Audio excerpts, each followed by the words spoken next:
Егер сен арықтауға арналған жаттығу іздесең, онда дәл осы видео саған арналады. Сен бұл видеода бізбен бірге жаттығу жасап, өзіңнің көптен күткен формаңды қалпына келтіресің.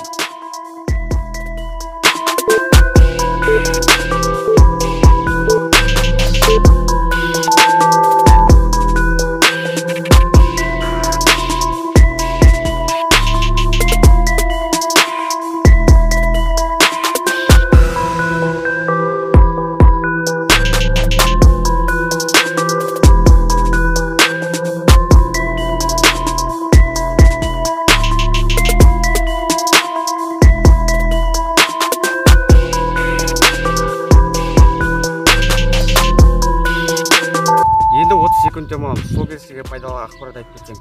Сіз берке жаттығуын жасаған кезде, сіздің бүкіл дене бұлшықеттеріңіз жұмыс жасайды. Ең бірінші жерге түскен кезде сіздің кеуде бұлшықетіңіз, ал сізге көтеріліп секірген кезде аяқ бұлшықетіңіз жұмыс жасайды. Берке жаттығуында сіздің осы екі бұлшықет жұмыс жасағандықтан сіздегі артық калориялар кетеді, яғни сіздің арықтауыңызға үлкен пайдасы зор. Егер де бұл жаттығу сізге өте қиын болып жатса, онда осы видеода көрсетілген оңай түрін жасасаңыз болады.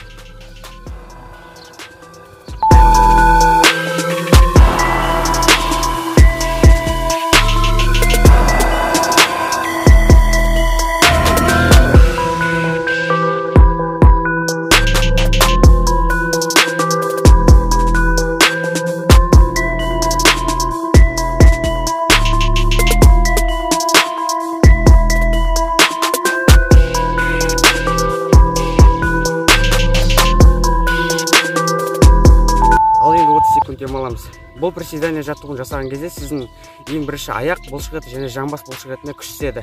Бұл жаттығу жасаған кезде сізге өте ыңғайлы болу үшін аяқты сәл ортасына алшақ қылдырып, сосын қолыңызды кеуде тұсына қойсаңыз, ол кезде сіз ешқайда құлап кетпейсіз.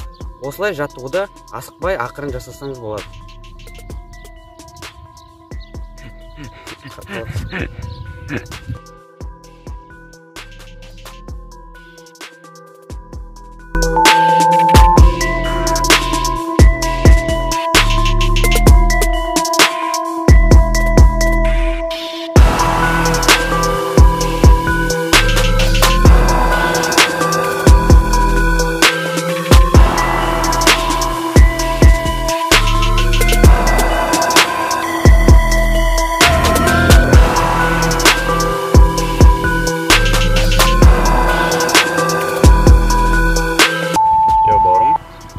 секунд демаламыз. 30 секунд демалғанда мен сіздерге пайдалы бір ақпарат айта кетейін.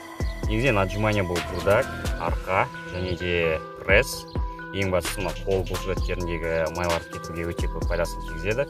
Сондықтан бұл жаттығуды жасаған кезде ең бастысы ол техникасы дұрыс жасау, және егер сізге қиын болып жатса бұл жаттығуды жасау, онда мінекей дәл осы оңайлатылған түрде жасасаңыз болады.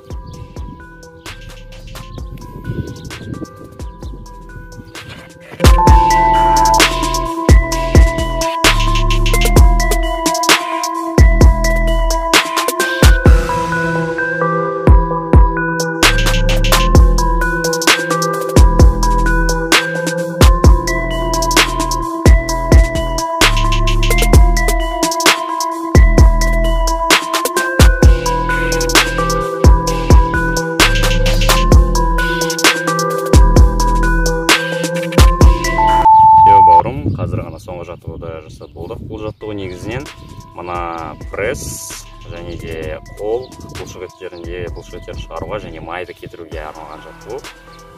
Және сонымен қатар бұл жаттығудың ең үлкен пайдасы ол сіздің шыдамдылығыңызды арттырады, яғни ол кішкене қатты айтсам кешіріңіздер, семіз адамдарға өте керек нәрсе шыдамдылық. Тура жаз басталды, сіздің уақытыңыз пляжда шешініп тастап жүрсеңіз болады, арықтасаңыз. Егер достар бұл жаттығу сіздерге өте оңай болып жатса, онда екінші рет қайталап істеп көріңіз. Немесе тағы оңай болып кетсе, үшінші рет қайталап істеп көріңіз. Бұл жаттығуды біз негізінен әдейі оңайлаттық, себебі оны біз қалай айтсақ болады, өте әлсіз әрі май проценті өте көп адамдарға арнап жасадық. Және бұл жаттығуды қай уақытта жасап керек дейтін сұрақтар болады. Ол сұрақтарға жауап, бұл жаттығуды таңертең тамақ ішпей тұрып жасағандарыңыз өте пайдалы әрі нәтижелі болады. Сондықтан ең бастысы осыны ұмытпаңыздар, осылай жасаңыздар. Бізді басқа да жақтардан көргіңіз келсе, бізден жақынырақ танысқыңыз келсе, онда біздің мінекей мынау инстаграмдарымыз. Осы инстаграмдарға кіріп, тіркеліп, қойғыңыз келген сұрақты қойсаңыз болады, және сонымен қатар сол жерде біз көп видео шыққан бәрін айтып отырамыз. Сол жерге тіркеліңіздер бізбен айтқанда, және каналға. Егер достар сіздерге біздің видеомыз ұнаса, онда жай ғана видеоны көріп қоймай, достарыңызбен бөлісіңіз, кез келген жерден ақпаратты тарата беріңіз біздің видеоны. Короче, достар, видеомыз аяқталды. Келесі видеоны күтіңіздер. Ондай болса. Сау болыңыздар. Сау.